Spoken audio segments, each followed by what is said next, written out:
protecting the community, specifically the younger generation, from violent crime. That's the goal of a roundtable discussion today in Wichita, led by U.S. Senator Roger Marshall. 12 News reporter Dylan Domingue at that discussion today. And Dylan, what do leaders believe needs to happen, especially at the national level on this?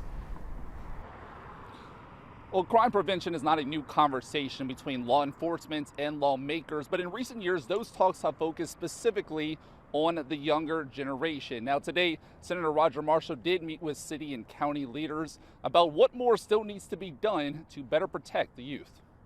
We are failing these children. Monday's roundtable discussion on crime was more than just talks between law enforcement. Half of those in attendance to meet with Senator Roger Marshall came from the Wichita School District and mentorship groups, emphasizing the current need to address crime among youth. They don't have hope, so some kind of way we got to show hope for the community again. Wichita Police Chief Joe Sullivan and Sedgwick County Sheriff Jeff Easter agree and are pushing for more programs designed to keep young people out of trouble.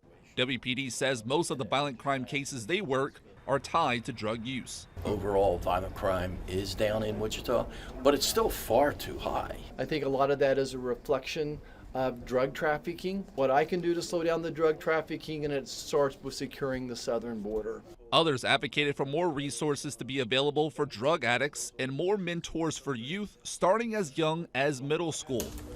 Senator Marshall believes social media is also to blame for juvenile crime. The bill is passed. This comes less than a week after the House voted to pass legislation that would ban the popular social media platform TikTok in the U.S. Almost all the drug trafficking or the drug sales is taking place over social media. I do think we need to ban TikTok. Until we can get our arms around it, we need to ban it. So we have legislation called the Cooper Davis Act, which would prioritize those companies that own the social media to reach out to law enforcement when they're seeing it happen. And as for other efforts that are being discussed on the national level when it comes to social media, Senator Marshall says they are considering stronger parental permission for social media apps and when kids can have access to putting those certain apps on their phone.